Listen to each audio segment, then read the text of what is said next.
we've had a lot of episodes. Well, the majority of episodes, unless we're doing an interview with somebody, we have a lot of episodes where we dive into the weekly news, which is great, Hmm. keeps you up to date. And then we've had others where we get into the minutia, but we rarely take a step back Hmm. and look at the industry as a whole, where we are. And Hmm. I don't know, we toyed with the idea of grading the industry, and maybe Hmm. we do. I don't know. We've got some outlines here that we're gonna kind of follow, but I don't know. I just want to chat We're about just gonna freestyle. where the industry is and not necessarily where it's going. I want to get more to where it's going. We were going to get into that, where it is, where it's been, where it is, where it's going, but a lot of where it's going changes potentially in November. True. So expect in November to have an episode where we talk about in America, our presidential election and what that means policy wise, depending Hmm. on who gets in and what that can ultimately mean. Because a lot Hmm. of things, just because, I mean, regardless, we're getting a new president, so things will change Hmm. regardless. You might have, even if you got the same party, you've got a different person with different priorities, Yep. and they're going to have changes potentially in the cabinet. That Yep. there's like Pete Buttigieg and whatnot, where they're really pushing certain things, and maybe he's out. Maybe so we don't know, Or he stays. Who or knows? he stays. Yeah, we just don't know. So that portion of it, looking at the future, really we've got to wait for November to get to that. There's just too many unknowns. Right now, let's talk about kind of where we stand in general. And where we stand in general is me sitting here as Phil Royle, one of the co-hosts. I've been doing this podcast. Well, we've been doing it for, what did we decide? Three, 3.5 years. 3.5 years. Coming up on 4 years very soon. And the blog, which has been around since before the pandemic, it's a pre-pandemic blog. Yep. So we've been doing this. I've been doing the automotive journalism and content creation for 20 plus years. And then I also take this opportunity to say to go to thewalkcar.com/store, buy yourself a t-shirt, a water bottle, a hat, a backpack. Not all of it has our logo, but I do encourage you to buy things with the logo because it's cool. The funky logo is cool. Little Jackie Brown vibes. Exactly. That was what I Something, thought something when like that. when we came up with that. Ed Sanchez, likewise, 20 plus years in automotive content creation and moderation. Current day job, automotive electronics industry analyst and co-founder and co-host of the What Car blog and podcast. So the big thing when I got into this, because you were into EVs first, I mean, I knew they existed. Mhm. I didn't care. It was like whatever. Big whoop. But as you pointed out, it's the future, and turns out it is. So Hmm. so Whether you here we like it or not. And the big thing then was always range anxiety. And Hmm. so I got into this. I did a deep dive before we launched the blog or anything. And I tried to understand EVs. And it all seemed to revolve around range anxiety. Because Hmm. back then, it was distance. You couldn't go very far with most of the EVs. Tesla had their Model S, Hmm. and that was about it. There was nothing that was a long range. Everything was compliance cars. Hmm. A Leaf was like a long range Hmm. EV outside of the Model Yeah. S. So, uh, though it didn't take me long to realize it actually has got nothing to do with range anxiety, especially with the newer vehicles as those Hmm. came in, the longer range ones. It was all about charge anxiety. Hmm. And the more friends I've had that have bought EVs, the more that has played true. Hmm. The range is fine, but it's the charging that's the big scary monster in the corner that they Hmm. either don't know, or it doesn't work, Hmm. uh, or the chargers. One thing that seems to be a recurring theme is chargers breaking Hmm. and then not getting replaced. You have fallen afoul of that or victim to that multiple times Yeah. just in your neighborhood Hmm. of and then like bizarrely the person that worked at the company either listened to the podcast or follows us on social media and then replied and like was like, oh, we're working on it, and now it Yeah. works. But not everybody should have to go Yeah. that route. It should just And work. not everyone are influencers like we are. Oh yeah, the big heavy influencers that we are. But in the last few weeks, whatever, we have interviewed a number of people. It's Electric, Gilbarco Vita Root. Mhm. We've got another one in the works, not to give it away, Coming up. but Yep. Lincoln Electric is one that we're working on. I know. And And another one that we'll keep a secret for now, and but yeah, and so we're working on, very interested in getting into how we solve the problem because it's not range anxiety, it's charge anxiety. mhm. So, are I don't know. Do you know how many chargers do you come across that are broken? Is it a common problem? It seems the stories are Yeah. superchargers work and third party, quote unquote, third party, the charge points, EV Go, Electrify America. yeah, Yeah. that they are, what would you say? 75% uptime? Um, Or are I you would say just a snooty Tesla owner that you're like, I don't know. I always oh, I go to don't know. I supercharger. just supercharge and let the peasants deal with the other ones. Yeah. I would say generally speaking, now full, to be completely fair, I have come across inoperable superchargers. I mean, it's not unknown. It does happen. But I would say more often than not, um, yeah, it has been third party charging networks I've had an issue with. Um, Part of that, I mean, there are multiple reasons for that. As a Tesla owner, like sometimes, in one case, my CCS, or excuse me, J1772 to Tesla adapter was kind of loose on the handle, and I think that it wasn't making contact with and somehow it wasn't like doing the handshake, so that was an issue. Was that the fault of the charging station itself or my adapter? I don't know. They finally replaced that cable and it worked. Hmm. Let's see. Because I would have thought that would be the adapter. I'm not a big fan of adapters to adapters to adapters, and that seems I to be don't know what if we're anyone going is, but it's kind of unfortunately it's going to be the reality. I'd say probably for the next forever. five, maybe 10 years. It's going to be Anyway, forever. uh, yeah, I mean, I think Tesla, well, first of all, I mean, they had a 10-year head start on building out the charging infrastructure. So from that standpoint, they're way ahead of almost anyone else. So from that, they've had the experience. They've kind of figured out, a triage mechanism. I think probably I haven't opened the hood and I'm not an electrical engineer or network systems analyst, but I think they've gotten it down to the point where in some cases the charging station can communicate back to headquarters or who would say, hey, there's a problem here. Now, in terms of how quickly they get to it, I have had to call the support number and report it. And some people have said, oh, we don't have a report of this yet. But I actually take the time, stay on hold with them for 15 minutes till I get a live person and say, hey, I'm And that's here. with a supercharger, or is that with the Yeah, other? superchargers. Well, also I have called third party networks too, and with they're I think a lot of it is like, and it's pretty common in any kind of customer service role, is the level of empowerment the agents you're on the phone with have. Like they can't unilaterally authorize, like, oh, we'll send a truck out. They said, oh, I will report it, and we'll send someone out or something. Yeah, they've got to account for user error, I imagine. I suspect one report in will Yeah, not roll a truck.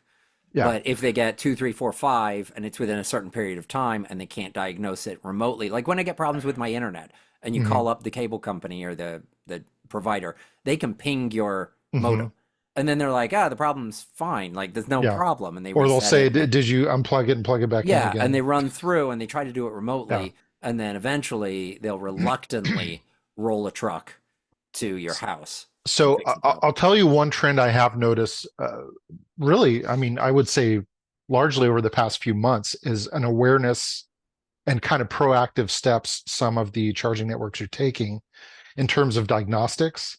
Um, I know the big buzzword in the tech industry right now is AI and machine learning and all that, but I think they're trying to do a better job of using technology on the charging stations themselves to kind of self-report rather than relying on either the users or in some cases even the site owners, because the business model of some of these charging networks is they install and kind of operate the equipment, but it's technically owned by the site owners. So, then it's a matter of, oh, it's their it's their responsibility. And so no one really wants to take ownership of the process. But to your point, when customers see a brand name on a charger, they're like, that's whose it is. It doesn't matter if it's installed at City Hall or the library or business, you know, if it's ChargePoint or EVgo or whatever. So that's who to call.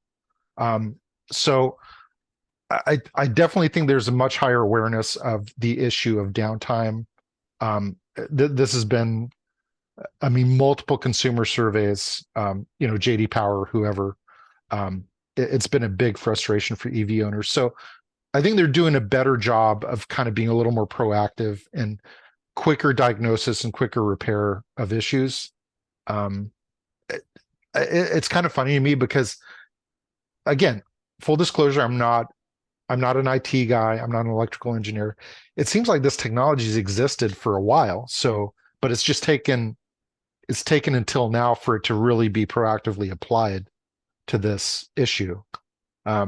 But I definitely think the awareness is there. I don't know if we're going with the grade thing. I would currently give the charging infrastructure overall ecosystem in the US, I'd say a C plus, and I'm only giving it a plus because I think the awareness is higher now and some proactive steps are beginning to be taken. But yeah, there's still a ways to go, I Well, think. and back to some of the interviews that we've been doing recently, Hmm. that there's some independents coming in, and Hmm. then there's some big companies coming in, and they're seeing this. It's Hmm. more than like the big boon to charging was Volkswagen getting caught cheating on diesel, and that opened up an entire infrastructure. If Volkswagen hadn't got caught with Dieselgate, where would Hmm. we be? Like, I feel like that largely pushed, improved an industry outside of the supercharger network. We knew the supercharger network worked, and that was a means to an end. Like, Tesla would run the supercharger network at a loss if it meant that they could make Yes. $100,000 on a car. But the Electrify America kind of proved that you could make a business. I don't really know if it did it successfully, but Well, the idea was a yeah. standalone business, not selling cars, but supplying electricity. And I feel like that kind of opened the gates to other companies going, oh, let's compete with Electrify America and let's do So, that. if we're going to go down the alternative history rabbit hole, I think if Dieselgate had not happened, Tesla would be in an even more dominant place than they are now with the supercharger network, potentially. Um, I Do mean, you some people think might debate that, but I think had not, you know, Electrify America been formed and starting to build out, Tesla would continue to proliferate the supercharger network and potentially uh, the North American charging standard could have happened sooner, that was going to be possibly. my Yeah. exact question? Is alternate reality, no Hmm. Dieselgate, no Electrify America, Hmm. and does CCS grow to the degree that it did when Hmm. new companies come in? Or does NACS become the standard earlier on Tesla's prior agreement there? You can use our stuff, our patents, but that means that you can You never can't sue sue us us. in perpetuity. And nobody agreed to that thing. Is that the one that takes off? And now we would be in a better place charging wise. Maybe we would have had a rougher go at launching some of the EVs, because I think also the Volkswagen Group went in with EVs because Hmm. they had Electrify America as like a Hmm. subsidiary. So Hmm. you wouldn't have had the Taycan, maybe you wouldn't have had the ID4 in America. Hmm. Uh, maybe those wouldn't have happened as soon as they did.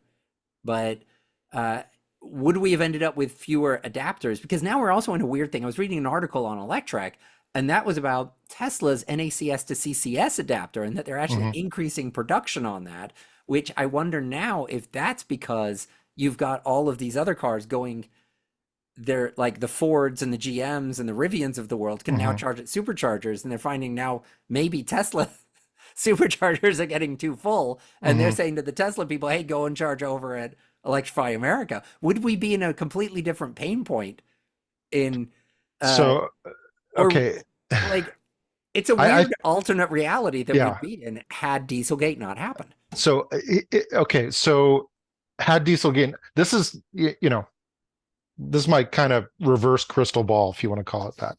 What I think might have happened is without the third party competition of Electrify America, Tesla would have continued to build out, build out, build out, and become just like overwhelmingly dominant, even more so than they are now. I mean, they are now, but Yeah, they're the even number one company now, even but they would be number one. even more so, to the point potentially that it could have invited some antitrust activity from the government saying, hey, we're going to break you up, or they might have forced Tesla to preemptively share the NACS specs, and the I think government that's more say, likely. I think yeah, that's and more say, likely because they're only okay, a few percentage of sales in yeah, America. which ironically in a roundabout way is ultimately what happened with J3400 is the standard was kind of standardized and made public essentially. Yeah. Um, and but now that being the case, if that were to have happened, maybe EV adoption would have been greater than it is today. Because if the whole compatibility thing between CCS and ACS was kind of a moot point, that was done. You know, Tesla was building out. What might have happened is they might have broken up the supercharger network into regional kind of oligopolies. I guess a similar analogy would be like electrical utilities. So like in most places, they're like regional monopolies. So like the big two, I would say in California are like PG&E and Edison. Hmm. So rather than nationwide supercharger, that say, okay, we're gonna, I don't even know how that, like, okay, ChargePoint gets the Midwest, Tesla gets the West Coast, EVgo gets the East, I don't know, something like that. I don't even know. I mean, we Yeah, could go down a deep rabbit hole about yeah, all it's this, but it's interesting. yeah. I didn't think we were going to go there with with alternate realities. But it is interesting that Yeah. diesel and cheating on emissions basically, Kind of kickstarted the DC fast charging kind of, I don't know if you call it a movement, but yeah, but also expansion, I guess. created a Yeah. mess. Potentially, it was the cause of the mess of CCS and NACS Hmm. and having these cars that now you've got everybody going to NACS. Would that have ever happened? Whatever. So carrying on, Hmm. I want to talk about charge time for cars, but I don't know if I'm that interested anymore in this. It seems like charging time, it It is was re improving. so it was Hmm. really bad, Hmm. like 45 minutes to an hour to Hmm. get any amount of charge into a car that couldn't go more than 100 and something miles. Yeah. Like that was reality not long ago. What, probably 2017 or something? That was Yeah. probably reality, not counting Tesla. Hmm. Everybody else, that was Yeah. probably reality. And now you've got cars like the Hyundai Group Hmm. EGMP. and Yeah. Porsche and Lucid. Lucid and Yeah. whatnot, where 15 to 20 minutes, and that's if you're at 10%. Hmm. Like, and if you want to fill to 80, Hmm. then the reality is the GPS now takes care of most of this stuff and says Hmm. you only need to fill to 30, you're at 10%, but you only need to fill to 30% to get home. Hmm. And so you're there for what, 8 minutes or something, Hmm.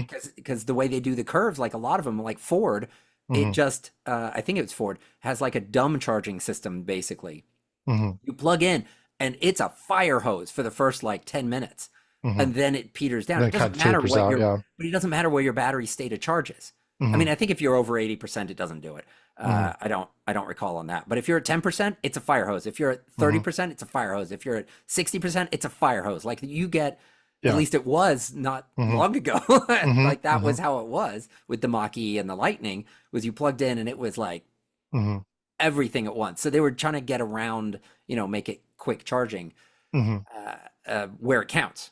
Mhm. You just need to get home. You just need to get to the store. Just blow that power into the pack. And I think if you go back just a handful of years, Mhm. charging time was pathetic. It was Mhm. unacceptable. I always Mhm. said, like, I got three kids and I'm driving, I got to stop and charge. If I had a big, like, suburban type thing and I had to stop and charge Mhm. for an hour with kids, doesn't Mhm. work Yeah. on a road trip. Just Not gonna a work. Yeah. non-starter. I'm going Yeah. to use a gasoline powered Yeah. vehicle. But if I got to stop for 15 minutes, Mhm. I'm there. And that's where we are. Yeah. We're 15 to 20 In minutes to in a charge a perfect pack. world, but And that again, goes it's back to very, charging yeah. infrastructure. It's still very regional. I would say the West Coast is pretty well covered. Certainly California, by and large, has a pretty dense network of DC fast chargers, whether superchargers or EVgo or Electrify America or whatever. Certain corridors are well covered, but they're vast expanses of the US where, I mean, it's So like 200 miles between I've DC fast done chargers, I've done multiple road trips where I Yeah. literally could not have done the road trip in the direction that I did it if Hmm. I had an EV. You could have still gotten to the destination, but you could not have gone the route that I went. Yeah. I have a trip coming up in about a month, Hmm. and I'm flying up to Milwaukee. I'm renting a car, driving into Hmm. Wisconsin, and uh, I forgot, was it budget? I can't remember. Hmm. One of the cheapest cars to rent was a Bolt. Hmm. And I was like, man, should I do that? Should I Hmm. rent a Bolt? And it's for work, and Hmm. I'd be the only one. I'd be if something failed, I would be the blame for the trip. Yeah, and you'd be like, haha, look at you. So I looked Yeah. up where are chargers, and to the Hmm. city that I'm going to, there is one level 2 charger publicly available. And no And level threes. and it is no level 3s, and it is not convenient. So I Hmm. would end up dropping people off, going and parking, charging there, and like walking an Yeah. extra like 3/4 of a mile or a mile back to where everybody else was so Hmm. I could get this charge. So I was like, no, I'll take the Corolla or whatever it was that I'm getting. Hmm. But it was cheaper, or as cheap, to rent an Hmm. EV as it was a gasoline powered vehicle. But as soon as you get to certain parts of America, I'm Yeah, just it not just willing to doesn't make take the sense chance. logistically. Yeah. Yeah. And I was in it. I saw the price and was like, I'm getting myself a Bolt. And then And I then until you I looked, Googled it, you went on and plug share and you're like, oh, yeah, maybe not. like literally one public level 2 charger, no level 3s in the area. And we're getting an Hmm. Airbnb, and Hmm. there is no mention on the Airbnb site as to whether or not you can charge your car there. Hmm. And level 1, we know, doesn't really work. Hmm. So I could potentially get stranded or get in an awkward situation on a work Hmm. trip. I'm just not going to do it. Hmm. Yeah. So it all works together. The charge time's getting better, but the infrastructure still isn't there for all of that. So I would say, if you're going back to your grading, Hmm. this was like an F, Oh, wow. but is Harsh. now, well, go back 8 years or so, it was probably an Yeah. F. Yeah. For And sure. Yeah. now it is definitely increasing. It's not an A, Yeah. No. but charge time is close to an A Yeah. on modern vehicles. But I would say the caveat to that is it's still somewhat dependent on the class and price point of the vehicle.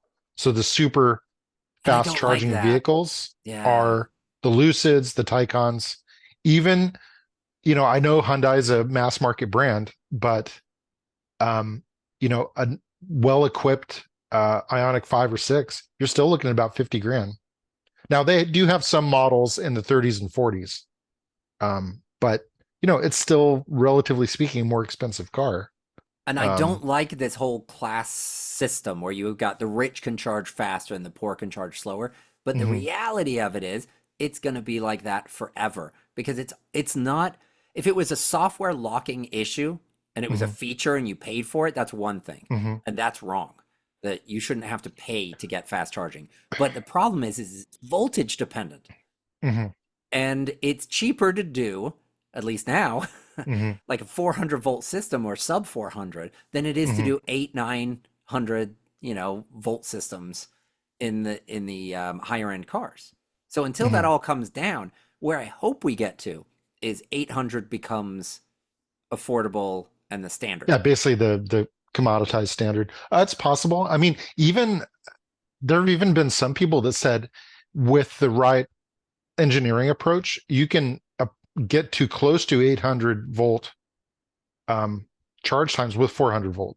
There Like, was some manufacturers yeah. doing it, some Chinese manufacturer that we talked about the other week, Hmm.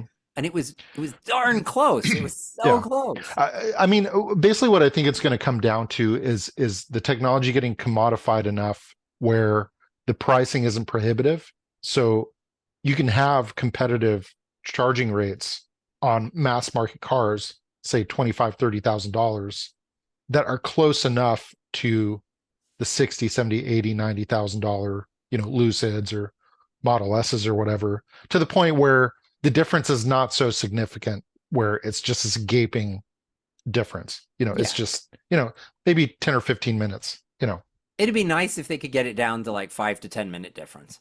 Yeah. And then I wouldn't be so horrified by, well, poor people have to spend more time charging than rich Yeah. people. Yeah. Like, it's, I don't like it when things like that, because that's usable time. That's when you could Yeah. be working. That's when you could be with your family. And then you're saying poor people, their time isn't worth as much. Yeah. Because also the poorer people are going to be in apartments Yeah. and they're going to rely on these third party, level 2, level 3 chargers, Hmm. which most of this is what we're talking about is level 3 stuff with the charge Hmm. time. But they're going to be more reliant on those Yeah. chargers. So already they're spending more time charging than the rich who have Hmm. off-street parking and they've got, 220 volts at their So house. there is another quasi solution to the charging time dilemma.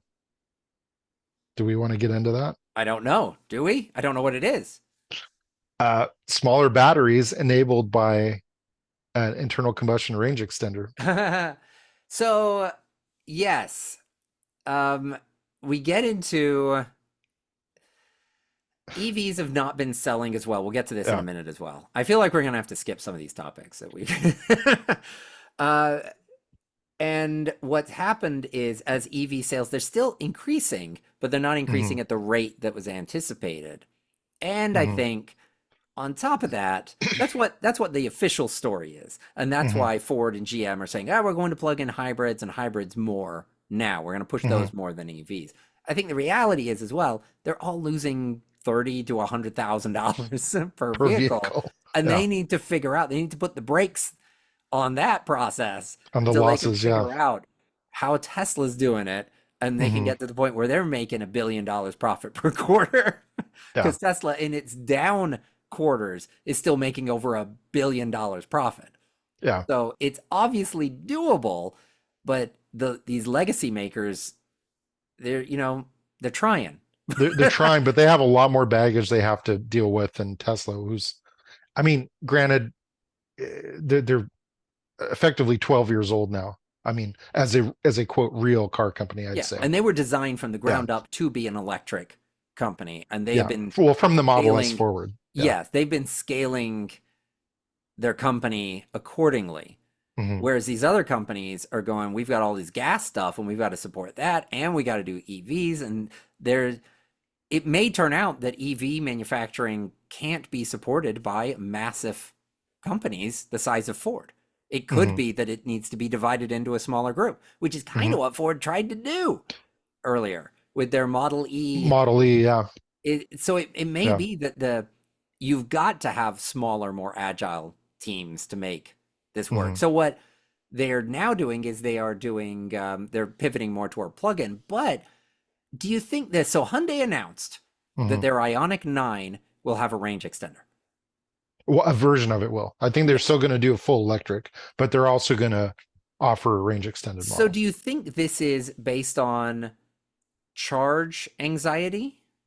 Or do you think this is based on profit because plugins will sell better numerically, I think, than Potentially. EVs.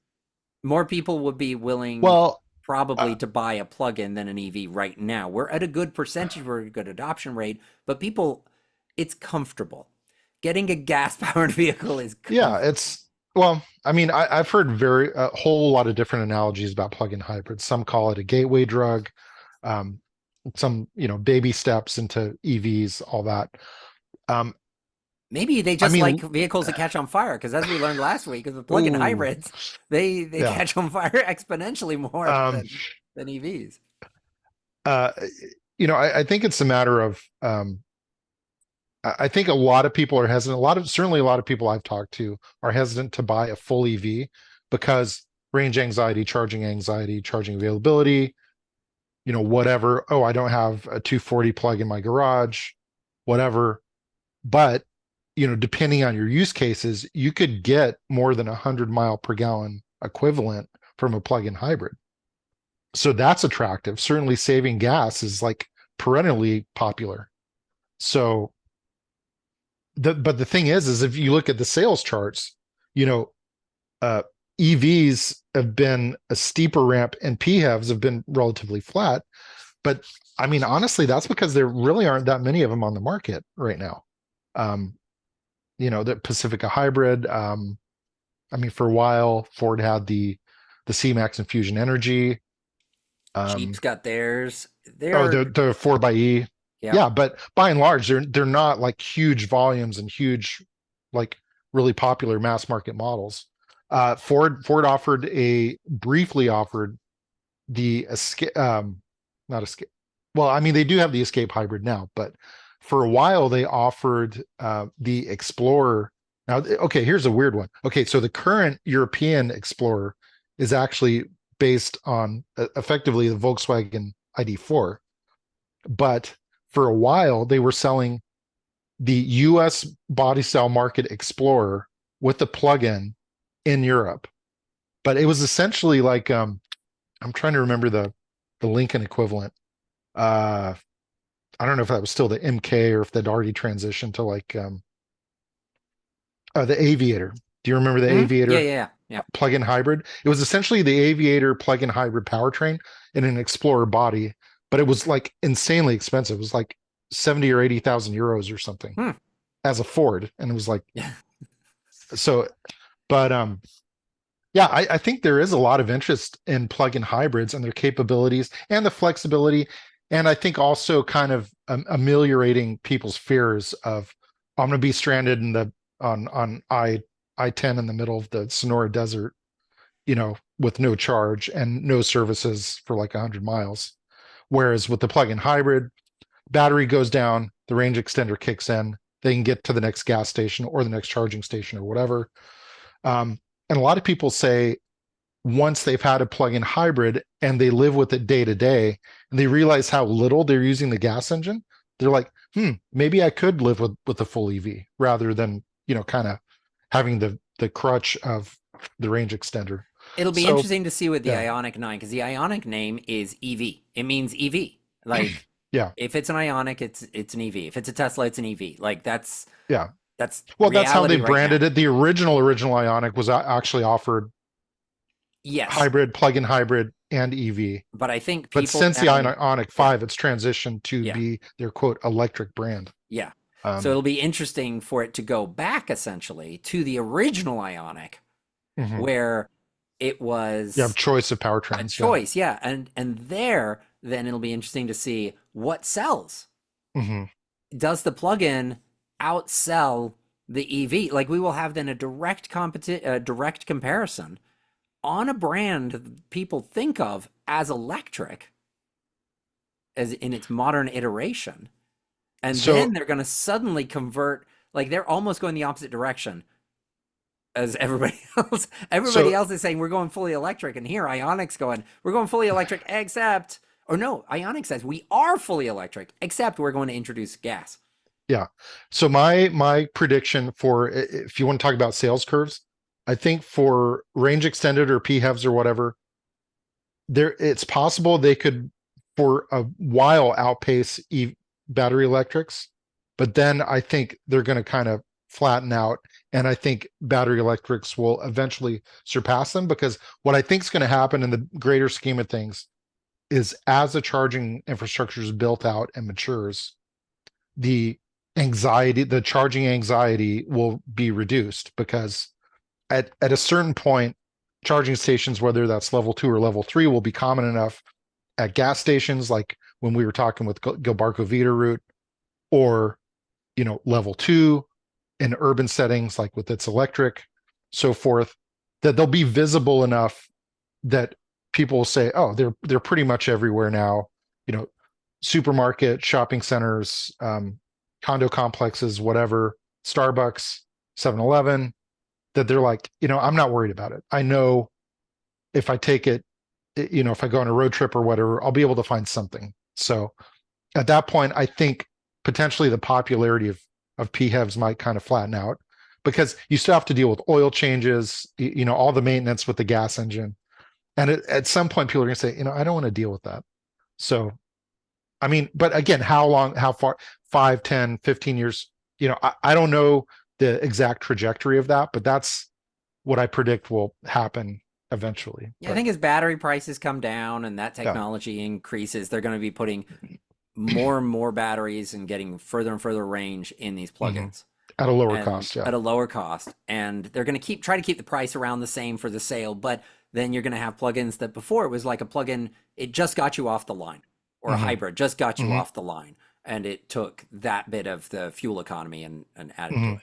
And then it turned into, well, you can go 6, 7, 8 miles, and then you could go 20 miles, and then you could go 40 miles. And if that eventually turns into, you can go 100 miles, 150 miles, then as the market adjusts and they're trying to keep that price point, and the price of EVs just keep getting cheaper and cheaper, I think it's slowly, you're right, it's going to shift that way. And then you're going to have people that with 150 mile plug-in hybrid, and they're like, why would I get a car with gas? Like, yeah, I don't really need this.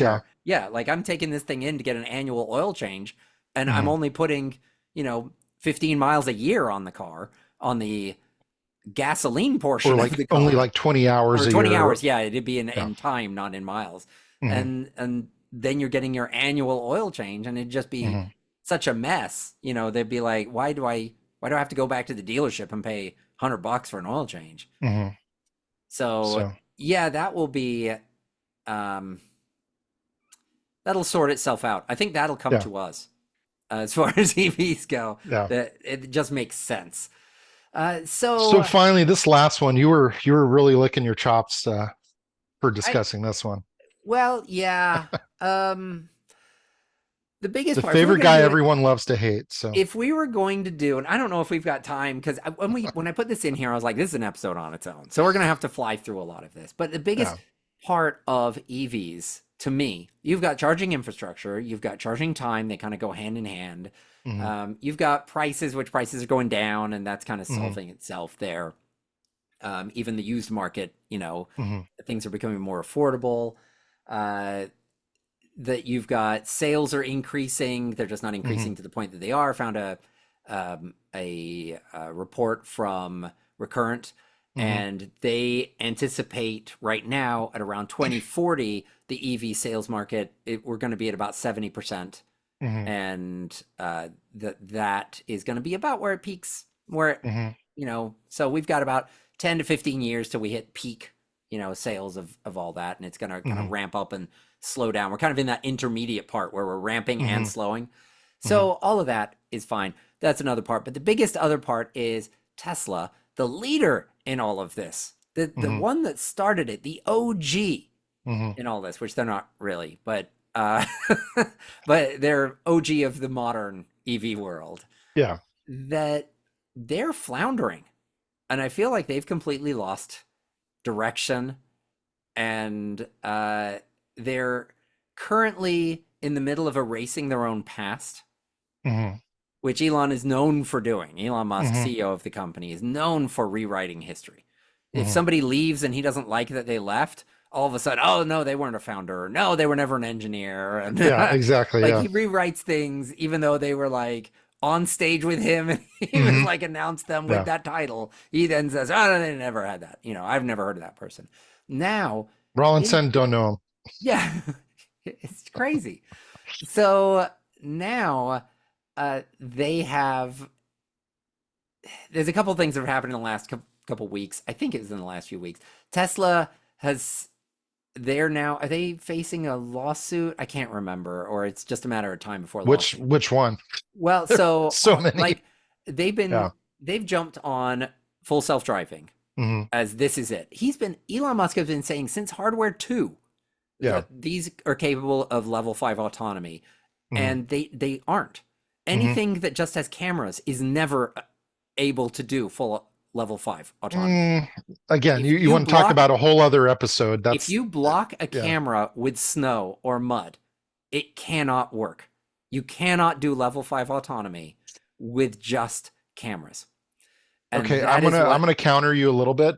There are some, not just Musk, but many proponents in the autonomous industry that say you can't do vision only autonomy. Now, that's in still kind of a controversial you can stand. in certain conditions. Level 5 is all conditions all the time. Oh. You cannot cover the cameras and have the car know. It's like Well, blindfolding you. no, I no covering the cameras, no. But Yeah. what I'm saying is a vision only approach without lidar. Oh yeah, no, you can do that. Yeah, You could do level 5 with just cameras. You cannot do true level 5, which is all conditions.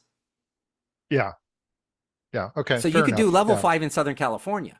But you yeah. even found you upgraded your hardware 2.5 to 3. You did Hmm. FSD and it didn't work because you had Northern California dust on your cameras. You cleaned the cameras and it No, worked. suddenly it worked. Yeah, that's yeah, That was dust in California.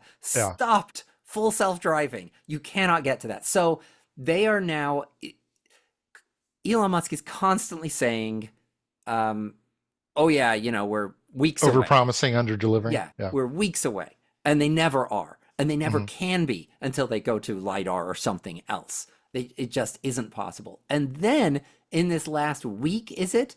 They have erased Elon's master plan from the website. Hmm. So that's gone. So all the people are like, oh, it's part of Elon, the master plan that he wrote in, what was it, 2015 or whatever Or that was? 2012 or whatever it was. Yeah. That's gone. So erase that part of his history. Also erase the fact that he's recorded saying hardware 2 could do level 5 autonomy. And we now know you Hmm. had to pay $1,000 to upgrade your car to hardware 3, which is Yeah. also not capable. And you need to do hardware 4 or 5 or whatever comes next. Now, okay. So to be fair, for now, and however long this lasts, they are enabling hardware 3 to do the latest version of FSD for the time being. Which is Now, not at full some autonomy. point, they're going to deprecate it and say, sorry, too bad, so sad, you're going to have to buy a new car. But Yeah. we're So not there yet. Yeah. Elon is still saying FSD is weeks away from its chat GPT moment, whatever that means. And Hmm. that was in January, he said that. Hmm. We're weeks away in January. From September. So that hasn't happened. Then he's talking about, Optimus. Then he's talking about AI. Then he's talking about, I'm going to leave I'm going to take AI and go somewhere else. And Mhm. Tesla's an AI company, but I'm not going to do the AI. And I'm going to lead the company, but you've got to give me $50 billion. And it's floundering because of him. Well, I think it's floundering because of his kind of what's the ADD? He's so easily distracted by like new shiny things and wants to like chase. I mean, he's almost like a squirrel or like a dog in a shiny thing. Like, oh, I want to do this now. No, I want to do this. I And he want to do never this. wants to admit that what he said before was wrong. Hmm. And maybe at some point he can't because there's class action lawsuits waiting to happen. Yeah, The second yeah. that he actually says, oh yeah, hardware 2 can't do it, there are people who purchased Model 3s Hmm. with the idea that I think even back to the Model S it was like 2019, 2018 or something. Those things were supposed to be driving around making you money as an Well, autonomous yeah. I mean, vehicle. And he has said all these things. The second he says that, oh yeah, I was wrong, I wonder if it opens him up to a lawsuit. I wonder if he can't actually say any of these things. But it sure comes across as he sells people, he's the PT Barnum, he sells them on something. And to me now at this point, I look at Tesla and go, they are winning despite their leader. And they Yeah, are and continuing to do it. How long can that keep up? yeah. And if it can't keep up that long, they've either got to get rid of Elon or the company crashes. And if the company crashes, what does that mean for NACS? What does that mean for the supercharger systems? What that So whole my infrastructure of NACS works because of the supercharger structure. If he rides Tesla into the ground and superchargers go out of business, we're Mhm. back to square one with this, with charging. We are now back to the grade of charging infrastructure going back to an F. Yeah, I don't see Tesla going out of business. I think the more likely scenario is either Elon voluntarily steps away from Tesla as in a day-to-day role, or he's forced out by a boardroom coup. Um, I mean that's Neither of which will happen. And we know neither of which okay. will happen Well, I mean, because he runs but the board and he's stacked the board with family members and friends, and and he has a okay. large voting percentage. He runs the board.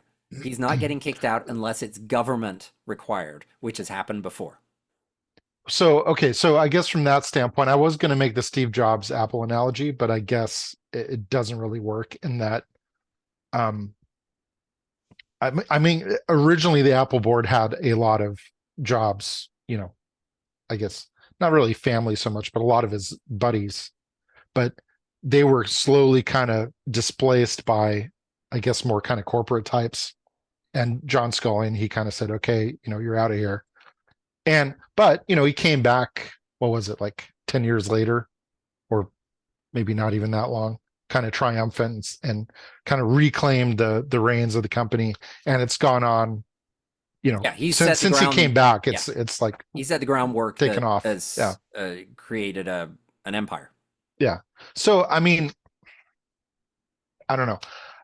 Uh, Tesla is still, despite all the things that Elon does, despite all their distractions, I would still say they are the leader in the EV industry in both vehicles and charging. Now, that margin of dominance is shrinking, certainly. There's more competition with cars. There's starting to be slowly, but it's happening. There's starting to be more competition with charging infrastructure. But basically, the future is theirs to lose. And potentially the biggest threat could come from China. I know that's been talked about, ad nauseum by a bunch of analysts and news outlets. But I think I just read something the other day, and I feel a little sheepish. I'm kind of contradicting myself because just about a week ago, I said the majority of BYD sales are within China. I don't know if they've already surpassed this threshold or they're about to, with 50% of their sales coming from markets outside China. And potentially, I would say inevitably at some point into the US, even with the tariffs, even with everything else. So yeah. Yeah, I do not disagree that Tesla is the leader. Tesla is the reason that EVs have taken off. Uh, Tesla takes a lot of credit, and Elon Musk with that takes a Mhm. lot of credit. But I think right now he's the liability, and if Yeah. the company starts failing, which it's not doing as well as shareholders or not share, yeah, I guess the market thinks it should Yeah. be The doing the better, but I the always hate that because it made over $1 billion yeah. in profit in Well, a I mean, I quarter. think Like, failing's maybe a little bit too strong a term. I would say slipping, maybe it's not a succeeding little. as much as they anticipate that it should. And I Mhm. don't think at this point, I think the biggest liability to that company is Elon Musk. Mhm. And Public perception, yeah. a lot of people, like, I would drive a Model S, Mhm. but I don't know if I would buy one because of Elon Musk. Mhm. And I'm probably You're not afraid alone in haters would that. vandalize it, or No, I don't know if I'd feel good about it. Mhm. Much like I'm not going to go and buy a fur coat. I'm sure it's great, but I'm not going to feel good about myself wearing it. Yeah. And so you could say, oh, you shouldn't, don't let Elon Musk stop you from buying a car. But all the ferrets that died for that fur coat is stopping me Jeez. from wearing a fur coat. Like, not that I'd be wearing a fur coat, and I mean, whatever. But there are certain other decisions that you make in life where Mhm. you go, that is not me. That represents something that I do not like. There is a Cybertruck at my daughter's school. An Mhm. owner drops that off, or they drop her off at my daughter's school. And my daughter was saying that every morning the conversation with the kids is, oh, that's the worst truck ever. Or others going, I don't know, it's kind of cool. She's in the boat of like, I don't know, it's neat. It doesn't Mhm. really do everything it should do, but it's neat. Mhm. I think she's heard me talk too Mhm. much. Mhm. But it's very polarizing, and Mhm. polarizing is good. And I think that they should do things like the Cybertruck, but I don't think polarizing is necessarily good when it's the guy running your company. And the reason he's polarizing is because he is so, um, Off-putting. he's off-putting, but I don't like people that can never be wrong. No. And that is problematic when you're trying to grow and you're trying to improve. And if you can Yeah. never be wrong. That said, there's some great videos where Elon Musk has been pointed out. Like one of the famous ones is SpaceX video where the Mhm. guy interviewing him was like, "Why do you have that whatever it was on the SpaceX rocket?" And Elon Musk started to school the guy and Mhm. then stopped and was like, "Huh, I got to talk to somebody about that. We shouldn't be doing that." And then when that reporter came back, or that person, whoever it was, came back, Elon even said, "Hey, we changed the design because of what you said. That I thought it was this." So he can learn, but he's Mhm. not right now. He is in this mode of, I am the best. And he's I'm going right, to you're discover, wrong. yeah. And he's Yeah. going to discover the Chinese market's going to come in Mhm. and they're going to destroy a lot of what he's been trying to fight, I think, a lot of the domestic market. And the Mhm. reality is going to be something completely different that maybe he wasn't prepared for and he's not set himself up for correctly. Well, we'll see. So I They're think still that's claiming low-cost car, robotaxi, all that. full autonomy. You're driving around with a robot in the front, but you don't need the robot because the car does it all for you. I don't like. There's so many contradictions Yeah. in this thing, but I think that that's where we are. We're in better charging infrastructure. We're in better charging time. We're in better prices for EVs, More and vehicle choices. we're at a time where Yeah. the company that made all of this possible is losing direction. And Yeah. that's interesting. Yeah, there's still, I mean, there's still a very dominant force No, in the not EV denying that. market, but If it they, weren't for Tesla, none of yeah. the other stuff would have happened. Hmm. But Tesla's like in a weird time. Hmm. So, what does that mean for the future? And that's something we don't have time to talk about. Yeah, maybe next time. I don't know. This was also a strange episode and also longer, way longer than I wanted it to be. I thought we'd get in here and knock this thing out in 30 minutes, and we didn't. Go to thewalkcar.com/store, buy a t-shirt, buy a hat, buy a backpack, buy a water bottle, buy everything. And that will help support us in doing the podcast and the blog. You can also go on social media and you can share us there. It always helps when people share, make comments, whatever you want to do. I'm not even going to do the whatcar.com/advertise. If you're a big company and you want to advertise, you can go there, but there's no deal this week. Uh, Tesla, you can afford it. I guess Tesla could afford it, I suppose. Email us at hello@thewalker.com if you've got any comments.